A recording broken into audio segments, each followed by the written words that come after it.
De waarden die gaan ja, eigenlijk steeds verder achteruit. En ik koer steeds minder, men kreeg steeds minder vertrouwen in het overleven van mij. Tot Chris Nachter eigenlijk weer, dat het dusdanig slecht weer. Dat ik, of dat de vrouw en ben vregen worden om te komen, want ja, de volgende maanden zoek waarschijnlijk net Helly. Dus dat is voor hun heel heftig geweest natuurlijk, die periode. Ja, ik zei wel eens, het klinkt misschien heel raar, maar het fijne is, ik weet er in elk geval niks van. En dat het uiteindelijk nog tot januari worden voordat ik wekker word. Voor Peter Tromp uit Nijenwier wie 2022 een jaar van herstel. Tromp rekke eind vorig jaar in een diepe coma als gevolg van een infectie met het coronavirus. Na meer dan 6 weken kwam hij weer bij en dat mij een woende neemt worden.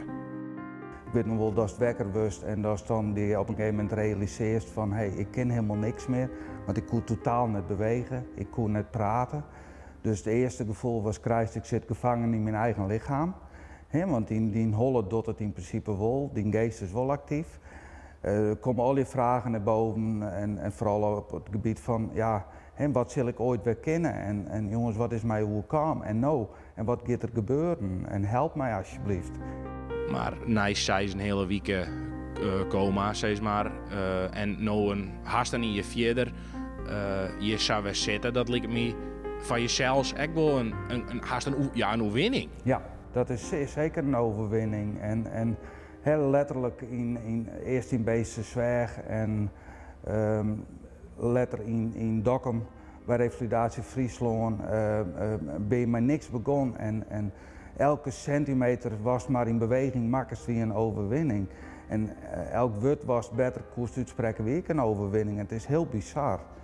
En ja, je bent eigenlijk als baby weer even begonnen samen en alleen nog in versneld tempo de dingen gelukkig weer onleerd. En ja, dan best juist bij dit soort mensen, de specialisten van het revalidatiecentrum, best in zulke goede handen dat die weten die zat te motiveren en alles uit die te halen. Dat is, ja, dat is ongelooflijk.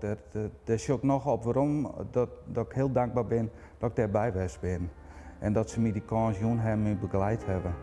Want van 0 spierkracht, stapje voor stapje, weer bouwen aan spieren is zo makkelijk nog net. Dags kan Tromp in vergelijk met een Ierlien zijn leven voor een groot pad weer oppakken. Nou, het gaat nou op zich best redelijk. Ik ben nog lang net de oude. Het is een heel lang proces en je wil natuurlijk altijd steeds sneller en weer meer. Maar ja, als ik zo werk bijkom, dan moet ik daar gewoon niet de tijd voor nemen. Alhoewel het wel heel eerlijk is dat ik net met de oude zal worden. Dat vooral mijn longenlitten toch wel meer wat achterwege in dan litten. Ik ben nog steeds bezig met therapieën. Het is dan ook vooral fysiofitness en krachttraining en dan realiseert je af en toe wel van oké, hey, je zit bij een winmoment. En dan komt automatisch wel eventjes waarom dat de donders goed wist van West en West-Wijkkamp wist. Maar goed, ik ben net, en dat is denk ik misschien wel mijn geluk hierin, ik zie net altijd zo waarom, ik zie vooruit. En ja, ik liet me eigenlijk door mijn eigen lichaam wat verrassen. Ja, en dat heeft me Xavier gebracht, denk ik. Wat zou Peter zien tip wijzen aan mensen die nou ja, misschien net per se terug COVID, maar misschien ook wel terug iets anders in een hersteltraject komen?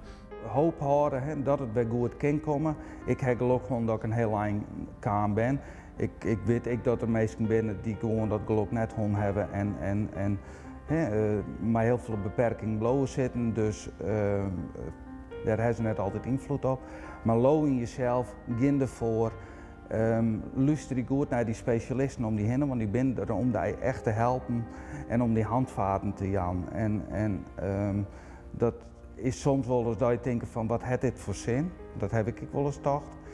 En toch normaal. Maar er zit echt een plan achter en dat heb ik heel duidelijk gezien en dat heb ik ongrepen en dat heeft mij heel veel gebracht. Ja.